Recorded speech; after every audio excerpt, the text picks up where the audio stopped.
So that was a fun session. I got to show you guys one of my old home spots, Skate Church. I spent so many years there. It was a lot of fun. But I want to talk with you guys a little bit about this KingKong electric skateboard and what I think about its performance.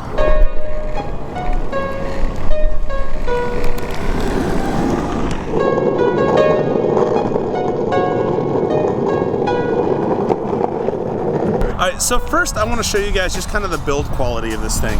This is an all carbon fiber build. Like, it has a super sturdy structure to it. Like, I'm really surprised for the price point that this is at, just how well built it feels. It is extremely heavy, so for this size, it is not light at all. I forget the exact weight offhand, but I'll leave some information in the description down below. It has a lot of kick to it. You'll notice that this is 2 belt-driven motors. So it is a very small build. I mean, comparison, just to show you guys a comparison, this is Nigel's skateboard. This is his regular skateboard, already a little bit on the small side. And this thing is way shorter, a little skinnier, not that much. But what you'll notice is that the wheelbase is also way shorter as well. So when you're comparing this board, where you have a little bit more of a long set wheelbase, on smaller wheels, you actually end up having a lot more stability overall than if you do like these giant wheels on a really, really small skateboard. So what you'll notice, with such a small board and such a large dude as myself, it ends up just being almost a little bit unstable for someone of my size, because my weight, like my upper body is like way up here, and this thing is like way down there, and it's like so fast and powerful that when I get on and I start trying to move, like it's like you feel jerky, right? You feel like you have like this almost kind of instability going on. I'll show you guys some footage of what I'm talking about, but it's still just impressive that they have such a small form factor for so much power in the board.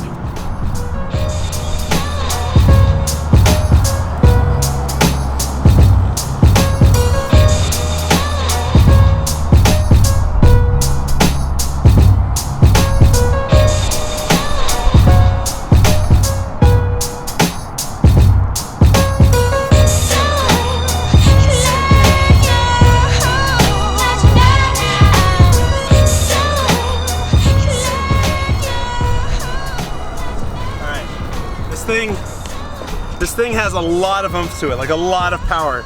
I've been skateboarding for 20 years. I would say that I am extremely comfortable on a skateboard. I can go down pretty ridiculous hills. I mean, you just saw a lot of the tricks that I'm not uncomfortable on a skateboard. This board has a lot of power versus having like a really small wheelbase. So as I start to go into like a fast acceleration in the advanced mode, it's crazy. You feel every little like jitter, and it's not like, I wouldn't say that it's super jarring, but it's definitely like, it's jerky, right? Trying to get into really fast acceleration.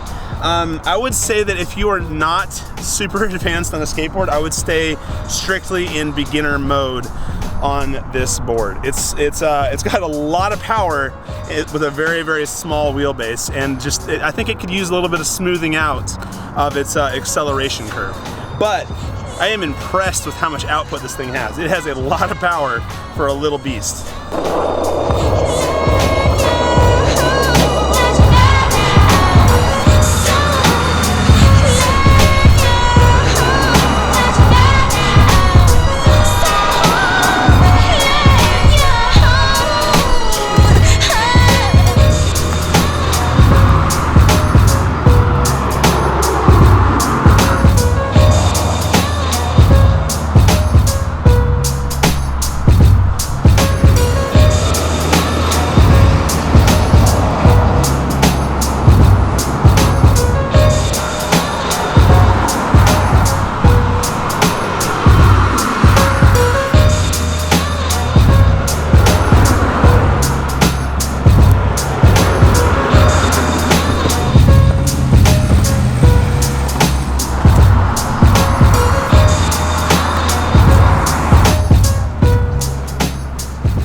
So something that I'm noticing right now as I'm trying to hold the board, when I hold it like I normally do my skateboard, just kind of by its side, it kind of like dents into my hands. Like it's a really almost kind of, it's not sharp, but it's definitely heavily angled on the side.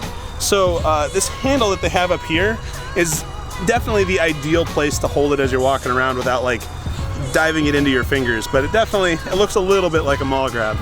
All right, screw it, we're going full mall grab right now.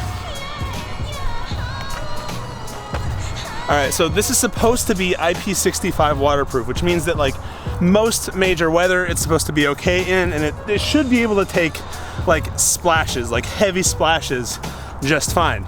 So we found a big puddle and we're gonna test this real quick.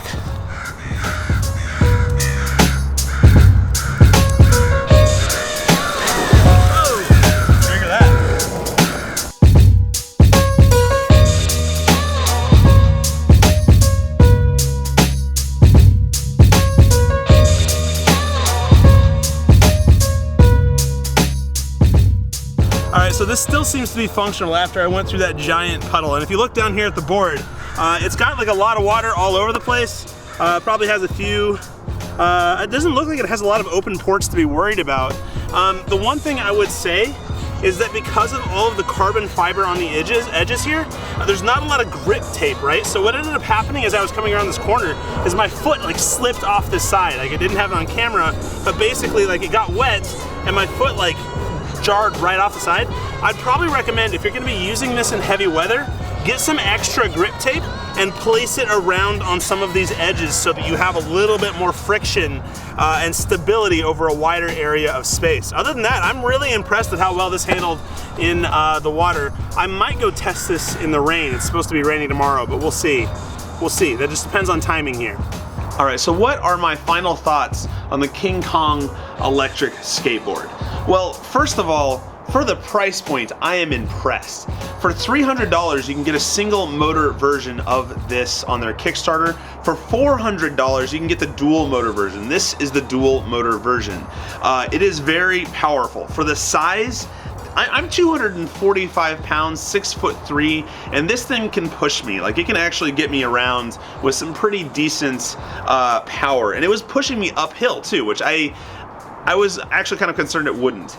That said, this does have some issues that I think are worth taking note of. The first of which is the controls are glitchy, to be nice about it. When you're trying to accelerate or decelerate, it almost jumps in different tiers of speed. So like you're going up, you get to like 25% speed, and then suddenly you're going like 40% speed, and suddenly it's 70% speed. It's like it has these really intense jumps in speed, and that's a lot of why I was finding out I was not super balanced on the board, is because it would just jump between speeds instead of just graduating between those speeds. It was actually the same when you're braking too, so I had some of those shots where I was wobbly going down the hill, and it was like a little bit jerky and stuff. When I was trying to brake, it's like it had different levels of braking, and if I just went a little too far with the joystick, it would brake in full on "you're stopping now" mode, and it would throw you off just a little bit, which is why I couldn't really go that fast on this thing. So I think that in its advanced mode, it has a lot of things to get figured out. When you go into the beginner mode, a lot of that stuff kind of attenuates. It becomes a little bit smoother. I think it's just a little bit more fine-tuned. So I guess in all right now, I think that this board has a lot to work on, but a lot of it I feel like could be just firmware updates in the future, and I'm impressed with the amount of power and the amount of just value you get for the price. Now that said, there are a lot higher performance electric skateboards available on the market. There's a lot of them available. If you just do a quick Google search or search for reviews on it, there's a lot of really cool options out there, which I might take a look at in the future. So anyway, this Friday I have an update video coming out where I'm going to be talking about where I'm going with the future of this channel, a lot of the projects that I have coming up later in this year, and a lot of just kind of what I'm trying to accomplish in life. Some personal stuff that I think is really important to talk about, at least for me personally. If you want to check that out, make sure to tune in on Friday at noon. I'll be doing a follow-up live stream that Saturday. And also, in the near future, I will be giving this away. I will have more details on that coming in a future video, so make sure to stay tuned for that. There's a lot of cool stuff coming out. So anyway, until next time, guys, take care, and I'll see you soon.